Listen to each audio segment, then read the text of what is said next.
Hey everyone, welcome back to my channel. It has been so long since I've actually sat down and filmed a video. I've kind of forgotten how to do this, but I do have my new camera in front of me and I'm loving the blurred background. I'm just gonna have to really get used to talking to you guys and not looking up at the screen. So for this video, please just be patient with me. If I happen to look up and look at myself, it's not that I'm like infatuated with myself. It's just kind of hard to maneuver, not really maneuver, but figure out the best way to not look up at the screen. So my apologies right off the bat, just bear with me. I'm gonna get used to this.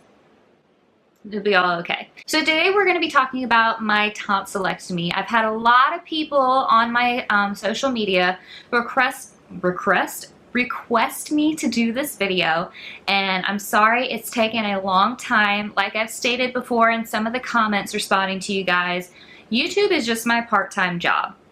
I do have another job that I absolutely adore, and I do focus most of my time on that job. So when it comes to filming videos, like I said, this is not my full-time job. This is more just a hobby that I picked up a few years ago, trying to teach people how the proper way to do makeup, hair, which I'm not a cosmetologist, so just be aware about that. I don't have a cosmetology license, but I am a trained makeup artist. Yeah, so sometimes it is going to take me a little bit longer to film videos than most other YouTubers that have a set schedule, just because sometimes I don't know when I'm going to get called into work. Sometimes I'll have a set schedule and something will happen and I'm not able to actually sit down and set up every single thing and film. So I do apologize that it's taken a little over more than a month since my actual surgery date. No, when the heck did I have surgery? I had surgery May 23rd. I planned to film this video 1 month after my surgery, but that just didn't work out because work got so busy. So now it is 2 months post-surgery and I'm fully healed. So I am going to sit down and we are going to go over a few things that happened before, during, and post-surgery. I've got about 14 or 15 things written on my iPhone that I want to discuss with you guys, answering your questions. I'm just going to get right down to business and let's go ahead and jump into the video. Okay, so for about maybe a little over a year, probably October of 2016, my tonsils really started bothering me. I was getting tonsil stones left and right, strep throat. It was just almost a reoccurring once a week thing, especially with the tonsil stones. I did everything, I could find on Pinterest on how to get rid of them. I spoke to my doctor. I was doing, apple cider vinegar, gargling with salt water, peroxide, trying to just scrape them off with my finger, which is kind of nasty, but, this is real. And eventually I just got fed up taking so many antibiotics, because once you take one antibiotic, then as a female, sometimes other things happen while you take antibiotics, and then you got to work on that, and by the time that gets over with, you're back to having problems with your tonsils. And the littlest things would irritate them. Cigarette smoke, which I don't smoke. I did work at a bar for a little bit, and being around that environment, having to yell over a DJ, being around people that did smoke, it was constantly irritating my tonsils, and I was always sick. And then about January, I came down with a really bad cold, and it went from my head all the way to my chest, and I ended up losing my voice. I was sick for almost a month. Tonsils were swollen. I was out of work for a while. Pretty sure I kind of pissed off my boss a little bit because of how much work I was missing, but I was so swollen I couldn't speak. So it was around that time, after another round of antibiotics, that I finally just said, you know what? I think it's time to get these things out, because I've had enough. I couldn't do it anymore. I was spending so much money at the doctor's office with visits, prescriptions, throat lozenges. I basically could have already paid to have my tonsils out by then.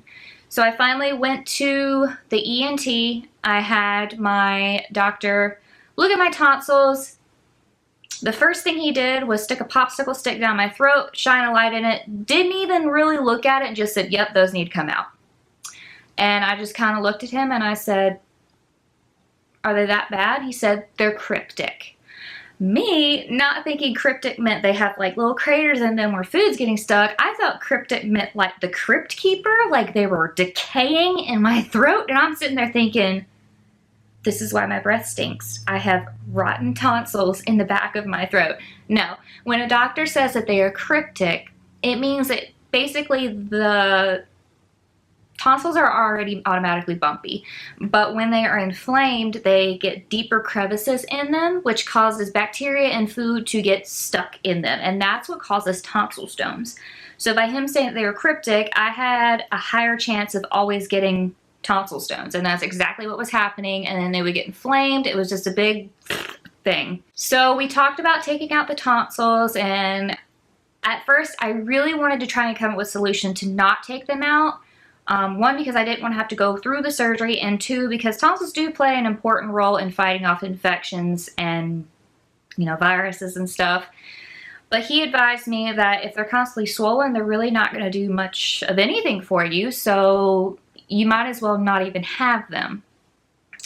We talked about taking them out, and then finally we, you know, got everything right with the insurance, and we set a date. And up to that date, my tonsils were constantly inflamed, and I didn't film a whole lot of videos either. I had started this journey where I wanted to do this fitness journey while my boyfriend was away in California for a month. No, couldn't even do that. So May 23rd, 2017, I wake up that morning, tonsils are swollen, it is surgery day. I have to sneeze. Okay, maybe I don't. I wake up that morning, I'm very calm, relaxed, I wasn't scared. I kept hearing people say that tonsillectomies are the worst pain you're ever gonna have, and I kept thinking to myself, swollen tonsils and tonsil stones are already pretty painful. It can't be much painful than constantly having to go through that for like a year. So in the back of my head, I was like, you know what, I got this. Like, I've already been through so much, it can't get much worse. I was very, very wrong.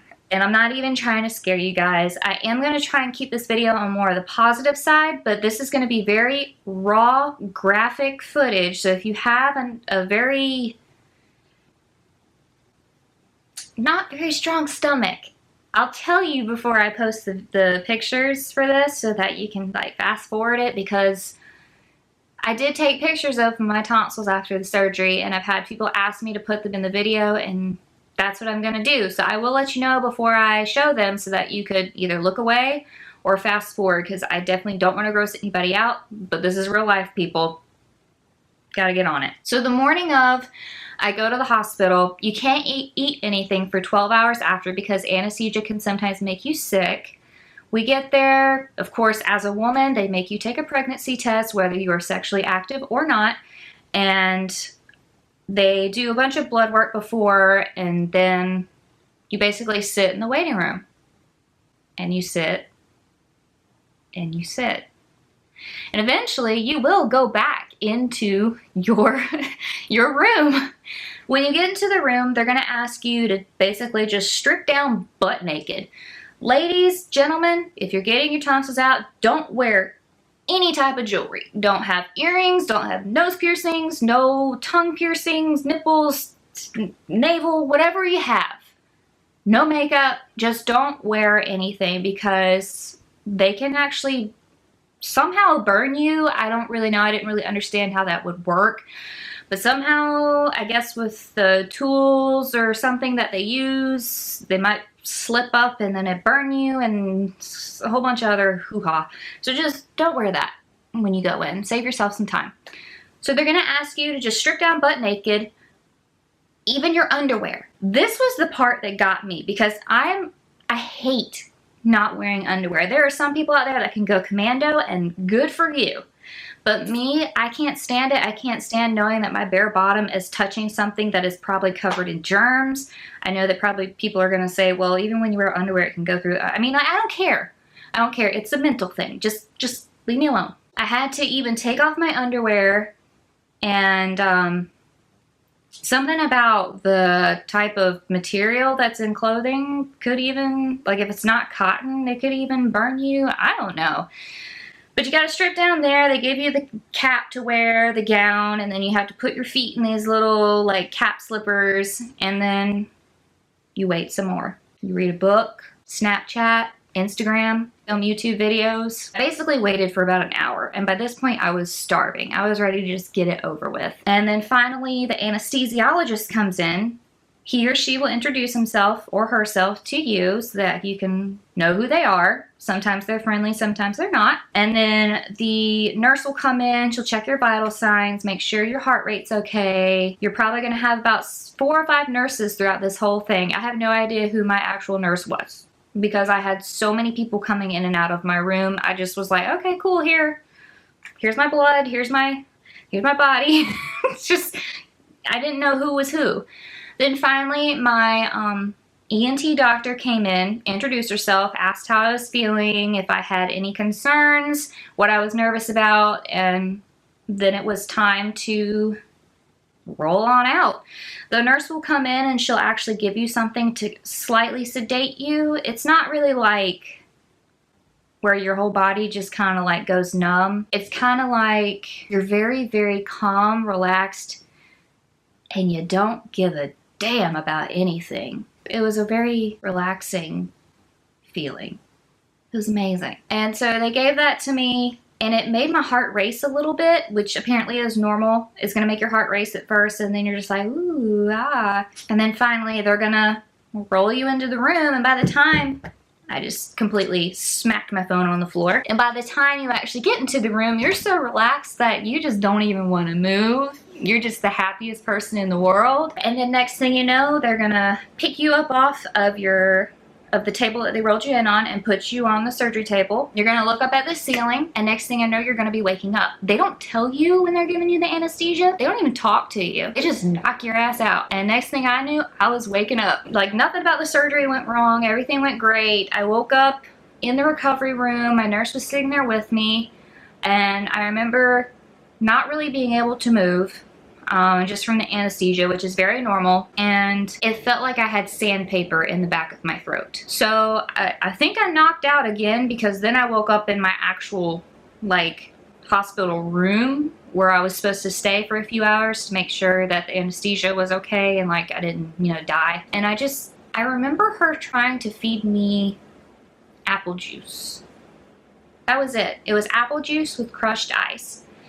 After the surgery, your tonsils don't hurt. It just feels like you have sandpaper in the back of your throat. It's a scratchy feeling because they actually put like a numbing paste on your tonsils, or else you would be in such excruciating pain apparently. They also gave me some Loratab, which I'm just gonna go ahead and tell you doesn't do anything. Nothing. Oh my God. Anyways, they gave me Loratab and it didn't do anything. And then I fell asleep again. I will link below my whole tonsillectomy video because you can actually just see what happens. And I'll go ahead and just skip through to, you know, what you guys actually do want to know. And then it was time to go home. They don't let you walk out of the hospital. You ride out in a wheelchair, and my parents took me home. And I remember getting back to the house, and for some reason, anesthesia makes you cry over nothing. I don't know what I was crying about. I just know that I was crying. And I was just so sad. Just so sad. My mom was like, what is wrong? And I said, I just want to go to sleep. Well, go to sleep, Katie. Okay. And then she took me into the bedroom, and next thing I know, I'm knocked out. That day was perfectly fine. You're not going to have to worry about anything that day because the pain is not bad. Everything's numb. However, the next day when you wake up and that numbing stuff is gone, that is a whole different story. Day 1, the day after surgery, I do have a picture, and I'm going to insert it in about 5 seconds. So go ahead, either fast forward or look away. 1, 2, 3, 4, 5. It's pretty disgusting. Absolutely disgusting. It looked like I just had like cobwebs in the back of my throat. I don't know why, but that's just what I thought of. It looked like just like this big gump of like Play-Doh back in my throat. And you can really, it's honestly very hard to open your mouth because during surgery they have your mouth pulled so far open. So if you have TMJ like I do, honey, you gonna hurt. Oh my God, you are gonna hurt because it is just like extreme lockjaw. So the morning of, I wake up, I don't really want to eat anything, but you have to if you want to take your pain meds. Don't take pain meds on an empty stomach. I did that one night and I was dry heaving in the toilet for a good couple hours.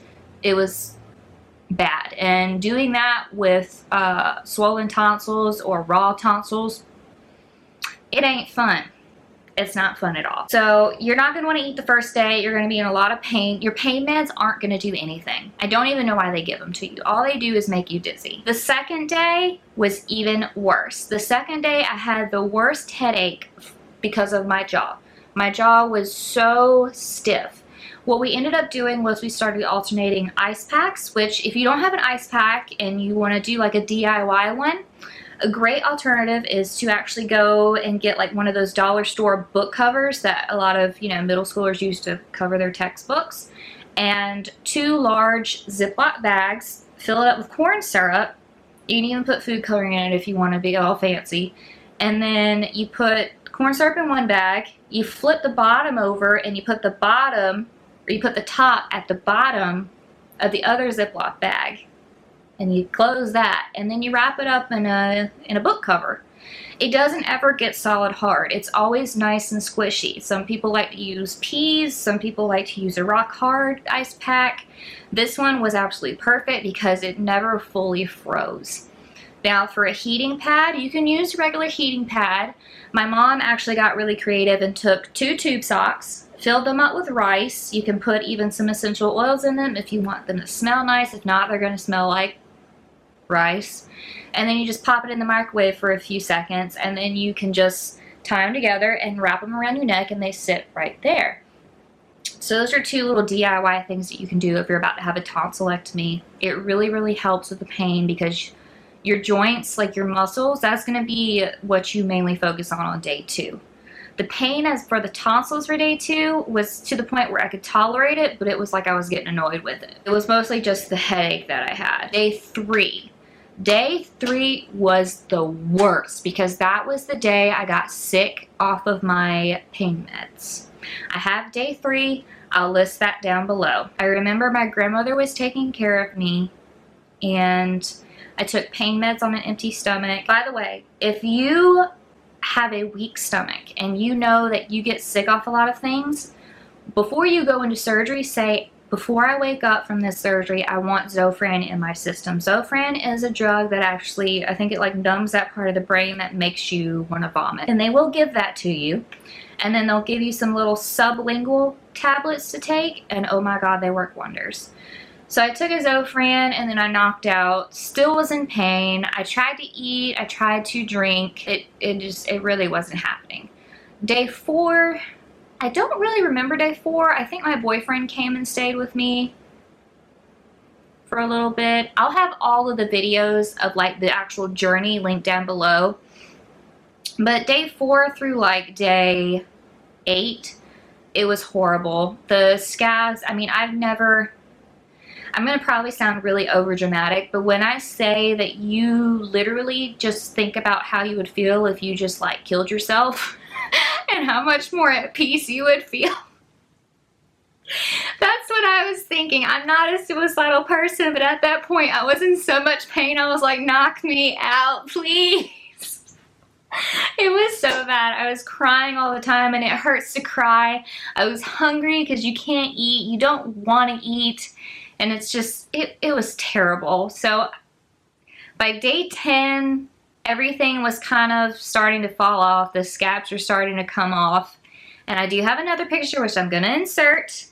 So get ready to look away or fast forward if you have a weak stomach in 5, 4, 3, 2, 1.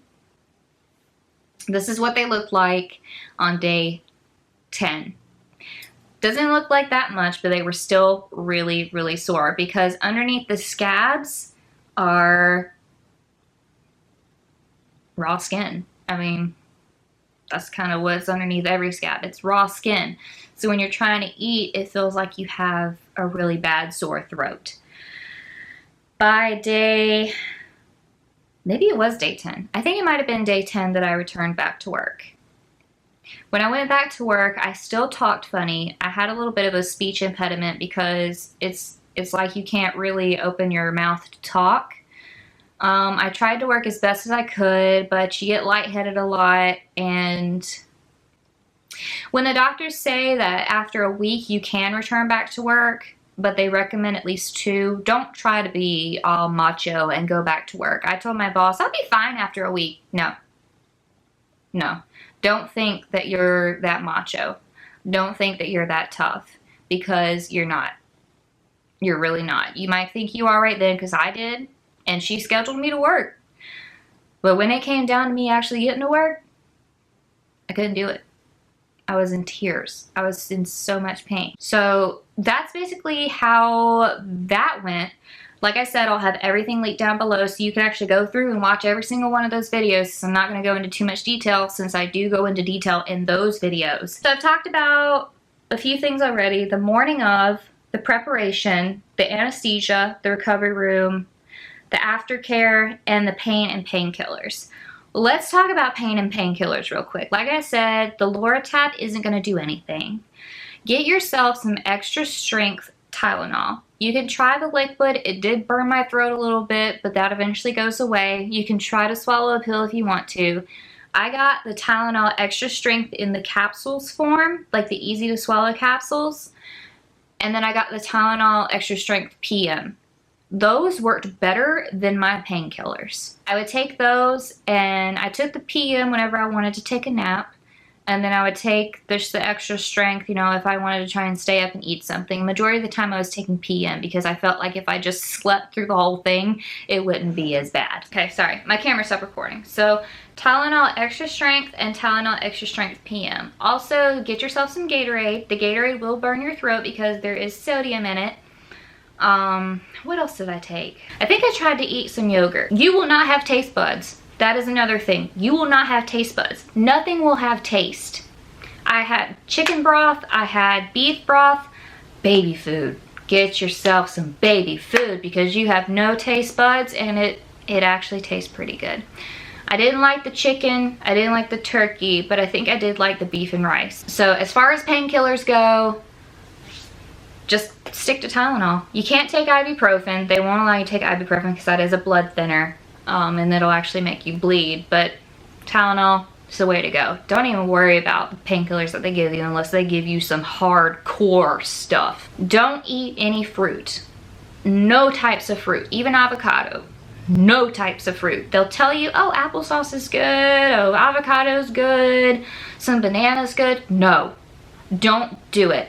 I kept thinking that a nice cold banana would be so nice and soft just to eat, and just, it wouldn't hurt. No, it burns. It burns for a long time. I don't know if it's because fruit has more acidity in it, but it hurts. Stick to vegetables. Vegetables and protein and starches. That's it. No fruit. Don't do it. Alright, so scabs. The scabs look ugly. They really do. When you look in your mouth the first day, the little dangly thing in the back of the throat, I can't remember what it's called, the uvula? I don't know. The thing that dangles in the back of your throat is going to be very swollen. He or she might have probably nicked it with the little laser. Your back of your tongue's going to be swollen. Your tonsils are going to be swollen. The whole back of your throat is going to be swollen. The scabs are going to be white. If they turn any other color, like a greenish color or a bloody color, then you should be concerned. You will cough up some blood. Don't be alarmed, that's normal. If it's an excess amount of blood, then be concerned. But if you open your mouth and you see these white patches in the back of your throat, super normal, it's okay. The scabs do start falling off on their own. I had a really big chunk. Ugh, this is graphic. I had a really big chunk come off while I was trying to guzzle down some Gatorade. I just like powered through the pain, and I just went for it because I was getting so dehydrated. and you will feel them come off. Sometimes people will cough them up, sometimes people will swallow them. It doesn't hurt to do either or. Just let them fall off naturally. Don't try to stick your finger down there and pull them off. Just let them come off naturally. Probably by about day 14 was when everything was finally off. By day 10 was when you can kind of start to see the pinkness of the back of the throat, but you still have like these little white, very faint lines where the scabs still are. It's completely normal. Just wait for about maybe 10 days and then the pain will start to subside. Weight loss. I lost 10 pounds in a week because I didn't want to eat. Some people tell you if you want to lose weight fast, go on a liquid diet. Or just have your tonsils taken out. Then you really can't eat. I went from 145 to 135 within a matter of a week. And yeah, it's gonna make you lose weight. So before you get your tonsils out, if you feel like you're too skinny already, eat. Eat your heart out. I mean, eat. Because you are gonna lose weight because you can't eat. So that is the end of my tonsillectomy vlog. I hope you guys found it informative. If you have any more questions or something that I might have missed, write it down below. I'm really good at responding to comments because I always have my phone with me. I don't really have a lot of subscribers right now, so it's easy to actually respond to each and every one of you. And I will do my best to respond to every single question that you guys have. If I missed something, if I missed something, feel free to ask. If you had a different experience, write it down below. I'd love to hear what your experience was. And yeah, if you like seeing these types of videos, I do mostly vlogs on my channel, some beauty videos. I kind of feel like all those types of videos are getting to be kind of the same though, which is why I'm gearing more towards like vlogging type because it's very original. But if you guys like seeing the type of content on my channel, go ahead and like this video and don't forget to subscribe, and I will see you guys in my next video. And if you guys are about to have your tonsils out, don't be scared. The pain is not going to last forever. It's going to feel like it is, but trust me, once it's done healing, you're going to forget all about it, and it's going to be the most amazing experience afterwards. Like right now, I never really get sick anymore. And I know it's only been 2 months, but I don't have sore throats. I can breathe better, and it's just an all-around way better experience right now. And just focus on the positives, don't focus on the negatives, and you will make it through it. That's all really I can say to you guys. So I hope you enjoyed this video, and I will see you guys in my next one.